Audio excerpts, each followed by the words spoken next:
السلام علیکم ناظرین، پروگرام میں آپ کو خوش آمدید کہتے ہیں. دس از یور ہوسٹ ہاور گمن. ناظرین، افسوسناک خبر بلوچستان سے صبح سے آپ دیکھ رہے ہیں تمام ٹیلی ویژن چینلز کے اوپر چل رہی ہے.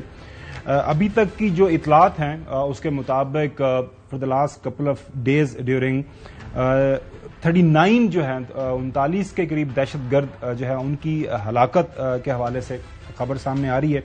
اور یہ جو دہشت گرد تھے انہوں نے حملے کیے جو ہے بلوچستان کے 10 سے زائد اضلاع میں. یہ بی بی سی کی سٹوری بتا رہی ہے جن میں سب سے زیادہ جو ہے 22 ہلاکتیں ضلع موسیٰ خیل کے اندر ہوئی ہیں.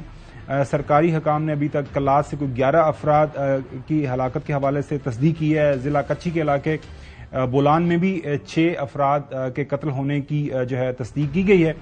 اور جو لیٹسٹ اطلاعات ہیں اس کے مطابق کالعدم جو عسکریت پسند تنظیم بلوچ لبریشن آرمی ہے وہ جو ہے ان حملوں کی ذمہ داری جو ہے وہ قبول کر رہی ہے.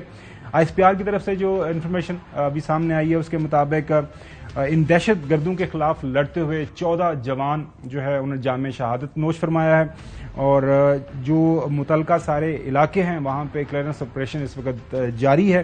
اور ابھی تھوڑی دیر پہلے جو میں سن رہا تھا انٹیریئر منسٹر محسن نقوی صاحب کو وہ یہی فرما رہے تھے کہ تمام جو اس وقت ذرائع اویلیبل ہیں صوبائی حکومت کے پاس اور فیڈرل گورنمنٹ بھی جو ہے پوری طرح وہ سپورٹ کر رہی ہے.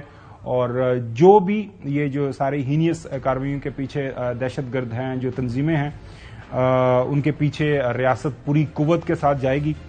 یہ ناظرین خبر ہے. اس حوالے سے ہم کوشش کر رہے ہیں کہ اگر ہمارا رابطہ ہو سکے جو ہے شاہد رند صاحب ہیں اسپوکس پرسن بلوچستان حکومت کے. اطلاعات آ رہی ہیں کہ ابھی تک کوئی رابطہ ان سے نہیں ہو رہا کیونکہ آپ کو پتہ ہے آج 40واں ہے. اس حوالے سے جو ہے مختلف علاقوں میں ٹیلی کی بندش کا بھی سامنا ہے. سب سے پہلے چودھری غلام حسین صاحب میں آپ کے پاس آتا ہوں. ویری ریسنٹلی یہ جو ایک سرج آئی ہے خاص طور پر بلوچستان میں دہشت گردی کی کارروائیوں جو ہو رہی ہیں اس کے پیچھے آپ کو کیا لگ رہا ہے کیا وجہ ہے؟ یہ کوئی ریجنل چیز ہے، انٹرنل اسٹرائف ہے، آپ کو لگ کیا رہا ہے؟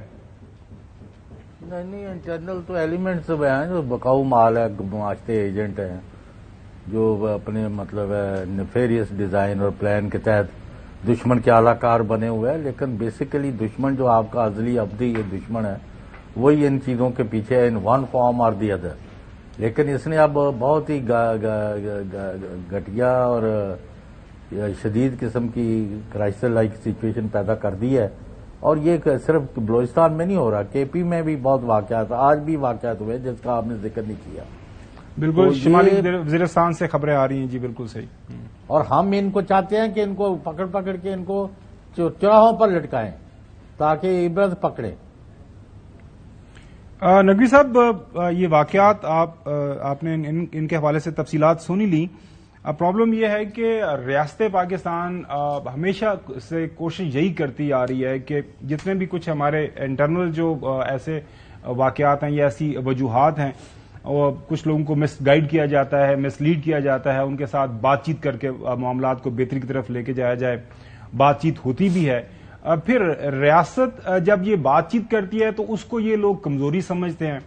اور آپ نے دیکھا کہ ریسنٹلی وہاں پہ بلوچستان سے جو جس طرح کی خبریں آ رہی ہیں جب ریاست تھوڑا سا اپنا دباؤ ڈالتی ہے، ریاست کو ٹھیک کرنے کی طرف جاتی ہے تو اس کے حوالے سے بھی ڈفرینٹ خبریں آنا شروع ہو جاتی ہیں. تو موجودہ حالات و واقعات کو اگر ہم اپنے سامنے رکھیں ظاہر ہے یہ پرابلم آج کا نہیں ہے، کافی لمبے عرصے سے چلتا آ رہا ہے. تو ابھی جو چوہدری صاحب بات کر رہے ہیں کیا جائے کہ وار فوٹنگ کے اوپر آلریڈی ظاہر ہے وہاں پہ سیکورٹی فورسز موجود ہیں. آپ کی نظر میں وہ کون سے عوامل ہیں، وہ کون سے اقدامات ہیں جن کو اٹھانے کی ضرورت ہے تاکہ یہ جو دہشت گردی ہے خاص طور پر ہمارے بلوچستان اور کے پی کے اندر ان کو ہمیشہ کے لیے ختم کیا جا سکے؟ آپ پہاڑوں پر جب چھپے ہوں اور پہاڑوں سے اتریں اور لوگوں کو جان سے ماریں اور واپس پہاڑوں پہ چڑھ جائیں تو بڑا مشکل ہوتا ہے ایسے لوگوں پر قابو پانا. پہاڑوں سے اترتے ہیں، لوگوں کو مارتے ہیں، معصوم لوگوں کو پہاڑوں پہ چڑھ جاتے ہیں، پھر اس کے بعد ان کے دعوے دار آ جاتے ہیں، ان کو ڈیفینڈ کرنے والے آ جاتے ہیں، ان کے لیے نیریٹو بنانے والے آ جاتے ہیں کہ ان سے بات نہیں کرو، ان سے بات کرو، ان کو مارو نہیں، ان کے خلاف آپریشن نہیں کرو، یہ پاکستانی ہیں، یہ ہیں، یہ وہ ہیں. یہ سارے لوگ بیانیہ بنانے والے اصل میں ان کے فیسیلیٹیٹر ہیں،